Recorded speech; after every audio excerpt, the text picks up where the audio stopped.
ይህ አዋዜ ነው። ኤርትራውያን ብስክሌተኞች ከ100 ዓመት በላይ የነጮች ብቻ ሆኖ በቆየው ዝነኛው ቱር ደ ፍራንስ ፈታኝ የብስክሌት ግልቢያ የመጀመሪያው ጥቁር ተፋላሚዎች በመሆን አዲስ ታሪክ ፈርቀዳጅ ታሪክ ከመስራታቸው ባሻገር ዳንኤል ተክለ ሃይማኖት የተባለው ብስክሌተኛ የተራራ ንጉሥ ለተሰኙ አሸናፊዎች ብቻ የሚሸለመውን ፖልካ ዶት ጀርሲ ወይም ማሊያ ማለት ነው በነጭ መደብ ላይ ቀያይ ክብ ነጠብጣብ ያረፈበትና የተወዳደረበት ቡድን አርማ የታተመበት ጀርሲ ማሊያ በመልበስ የመጀመሪያው ጥቁር ሳይክሊስት በመሆን ሀገሩን ኤርትራን ከባቢውን ምስራቅ አፍሪካንና ብሎም የመላው ዓለም ጥቁር ዜጎችን አክብሯል።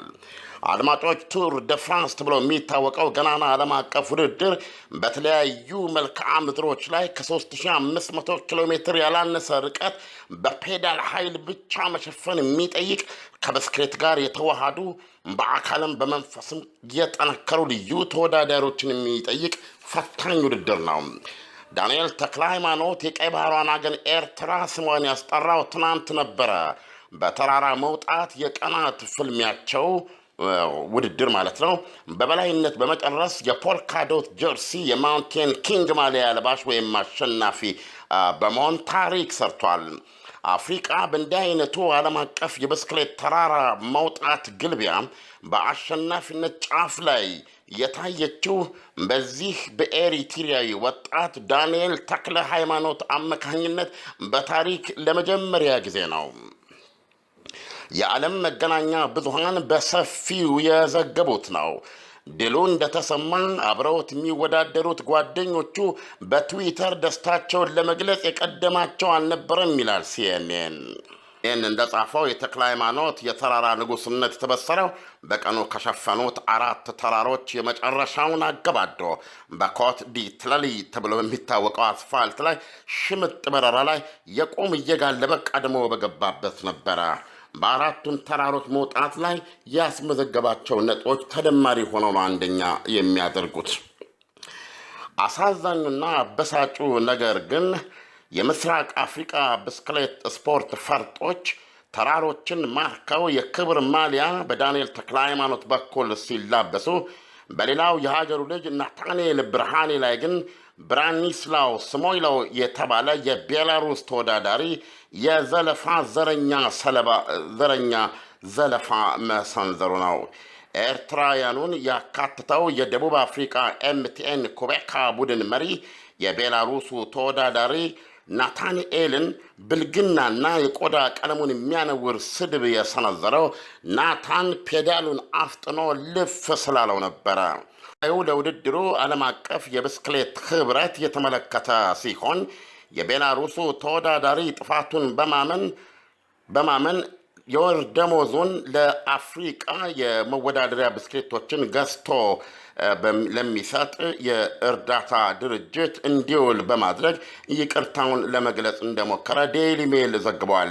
ይሁንና የኤርትራ ኃይለኛ ብስክሌተኞችን ያካትተው ኤንቲኤም የደቡብ አፍሪካ የብስክሌተኞች ቡድን መሪ ጉዳዩን በዚህ እንደማያልፉት ገልጸው የተባለው ተወዳዳሪ ከውድድሩ እንዲሰረዝ ወይም እንዳይካተት ወይም እንዲባረር እንደሚጠይቁ አስታውቀዋል።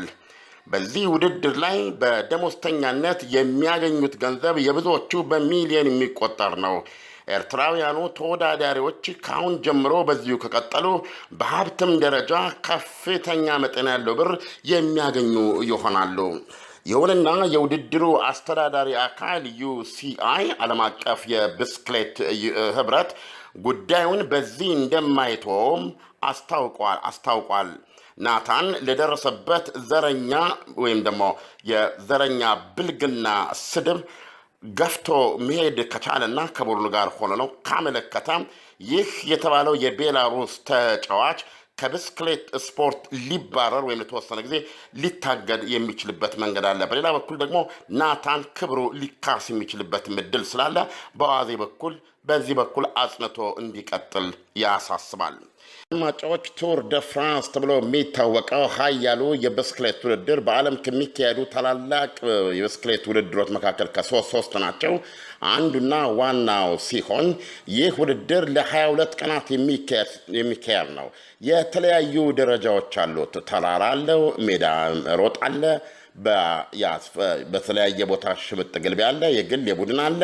እነዚህ ሁሉ ተደምረው ከ22 ቀን በኋላ አጠቃላይ አሸናፊ የቡድንና የግል የሚወጣለት ውድድር ነው።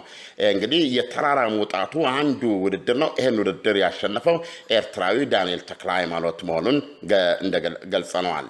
ስለዚህ አድማጮች እንደ አዋዜ እምነት ይህ የብስክሌት ስፖርት ውሎ አድሮ የምስራቅ አፍሪካ ስፖርት ሊሆን እንደሚችል ጽኑ እምነት አለው። ምክንያቱም ምስራቅ አፍሪካዎች ኢትዮጵያና ኬንያ በተለይ በመካከለኛና በረጅም ርቀት ኃያልና ተወዳዳሪ የሌላቸው መሆኑን በሚገባ አስመስክረዋል። አካላዊ ጥንካሬና መንፈሳዊ ጥንካሬ የሚጠይቅ ውድድር ነው። አሁን ትልቁ ነገር የብስክሌታዊ ክህሎት ነው።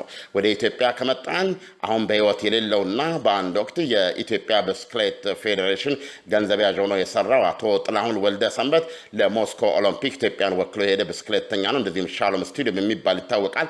በአንድ ወቅት ለአዋዜ እንደነገረው ኢትዮጵያ በቂ በጀት በመመደብና ትኩረት ቢሰጠው በዚህ ስፖርት 3 ከተሞች ከፍተኛ ተወዳዳሪ ሆነው በሀገርም በዓለም አቀፍ ደረጃ ኢትዮጵያ ሊያኮሩ እንደሚችሉ በግል ነግሮኛል። እነዚህም 3 ከተሞች በዋነኛነት መቀሌ፣ ድሬዳዋ እንዲሁም አዲስ አበባ ናቸው።